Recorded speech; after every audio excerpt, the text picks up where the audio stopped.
अस्सलाम वालेकुम। रिसेंटली मैंने ग्रुप में पोस्ट किया था कि कौन से टॉपिक में मैं वीडियो बनाऊँ ना नेक्स्ट टाइम। तो बहुत सारे क्वेश्चंस आए। तो पहला क्वेश्चन था कि फ़ैमिली के बारे में बताएं कि अगर फैमिली के साथ मूव होना है तो स्कूलिंग कैसी है और टैक्सेशन का सिस्टम क्या है और बाकी लाइफस्टाइल। तो मेरे ख़्याल से लिथुआनिया अच्छी कंट्री नहीं है फैमिली के लिए। आपके जो बच्चे हैं वो बेसिकली डिप्रेस हो जाएंगे वहाँ पे। वेदर वाइज बहुत ही वर्स्ट कंट्री है, ठीक है, बच्चों के लिए। और जो स्कूलिंग है वो भी इंग्लिश में नहीं है। अगर आप इंग्लिश मीडियम में पढ़ाना चाहते हैं तो यू नीड टू पे, ठीक है। क्योंकि आपके जो बच्चे हैं वो अगर प्राइवेट स्कूल जाएंगे तो वो आपको अच्छी खासी अमाउंट आपको मतलब चार्ज करेंगे, सही है। तो जो बच्चे हैं उनके जो स्कूलिंग का सिस्टम है वो आपको प्राइवेट जाना पड़ेगा अगर इंग्लिश में पढ़ना है। अगर लिथुआनियन में पढ़ना है तो उनको फिर लिथुआनियन सीखना पड़ेगा। और ओवरऑल फैमिली के लिए मैं सजेस्ट नहीं करूँगा लिथुआनिया को। लिथुआनिया अच्छी कंट्री नहीं है। अगर आपको फैमिली के लिए कंट्री चाहिए तो बाकी सारी कंट्रीज अच्छी है। पोर्टुगल भी अच्छा है, जर्मनी, फ्रांस, स्वीडन भी अच्छा है, लेकिन Lithuania is not for family, ठीक है।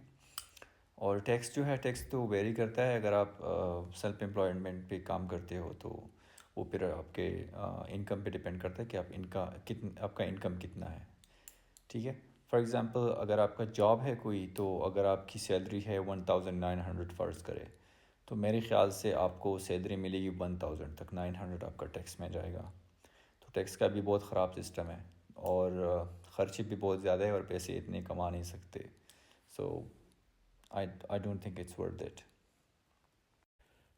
दूसरा क्वेश्चन था रेंट के हवाले से कि रेंट कितना है। तो रेंट तो डिपेंड करता है कि आप कौन से एरिया में, अगर अपार्टमेंट ले रहे हो या डॉर्म ले रहे हो तो वो डिपेंड करता है। फॉर एग्जांपल कुछ यूनिवर्सिटीज़ के डॉर्म्स में 100 यूरोस पर मंथ है, ठीक है। और कुछ यूनिवर्सिटीज़ का 150 है। और अगर आप प्राइवेट अपार्टमेंट लेना चाहते हो तो वो 300 से लेके आप जितना एक्सपेंसिव चाहिए आपको वहाँ तक आपको मिल सकता है। बहरहाल एवरेज जो कॉस्ट है वो 3 to 600 है अपार्टमेंट के लिए। अगर आपका 2 बेडरूम अपार्टमेंट है तो यही प्राइस है। और जो यूनिवर्सिटीज़ की डॉर्मेट्रीज़ है तो उसका तो 120, 100, 150 यही एवरेज जा रहा है, ठीक है। और एक और क्वेश्चन था वो मेडिकल यूनिवर्सिटीज़ के बारे में कि कम फीस वाली यूनिवर्सिटीज़ कौन सी है मेडिकल के लिए।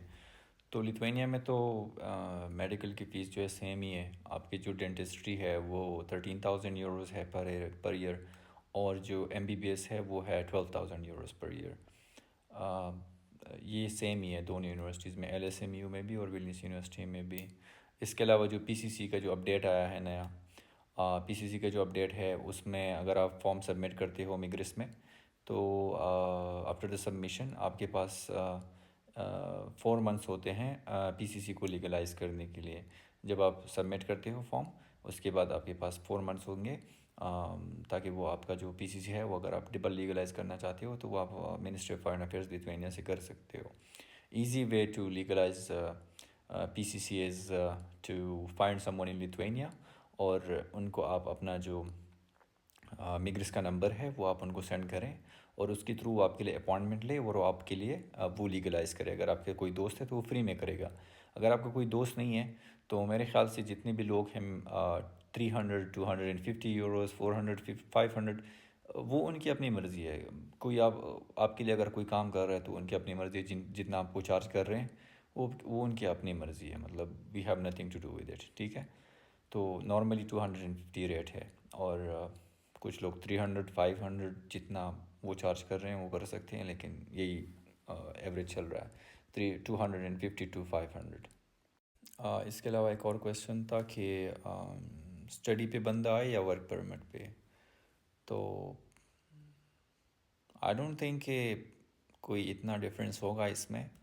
बहरहाल अगर आप स्टडी पे आते हो तो वो ज़्यादा अच्छा रहता है क्योंकि आपके पास टाइम ज़्यादा होता है और आप एक यूनिवर्सिटी की बेस पे होते हो और कंट्री में, तो आप जॉब भी कर सकते हो और स्टडी भी कंटिन्यू कर सकते हो। और स्टडीज़ कंप्लीट करने के बाद आपको 1 साल का जॉब सर्च वीज़ा मिलता है। उसके बाद अगर आप जॉब फाइंड आउट करते हो तो आपको वर्क परमिट मिलता है 2 साल का स्टडीज़ कंप्लीट करने के बाद। और आपने लीगली अगर 5 साल गुजार लिए, मतलब अगर आपका रेजिडेंसी जो है ना वो डिक्लेयर्ड है, तो उसके बाद आपके 5 साल बाद आप पीआर के लिए एलिजिबल हो जाते हो, परमानेंट रेजिडेंसी के लिए। अगर आप दोनों को कंपेयर कर लें, वर्क परमिट और स्टडी को, तो मेरे ख़्याल से ज़्यादा सही चांसेस जो होते हैं रहने के लिए वो स्टडीज़ बेस पे होते हैं।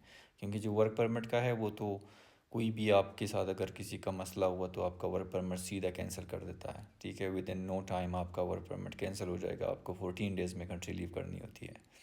तो मैं तो नॉर्मली सजेस्ट करता हूँ लड़कों को कि आप स्टडीज़ कंटिन्यू करें, स्टडीज़ के थ्रू लिथुआनिया जाएँ अगर आपने जाना है तो। और इसके अलावा अगर आपके कोई और क्वेश्चंस है तो आप कमेंट में बता सकते हैं, मैं फिर आपको एक्सप्लेन कर लूँगा, ठीक है। Okay, thank you so much, have a nice day.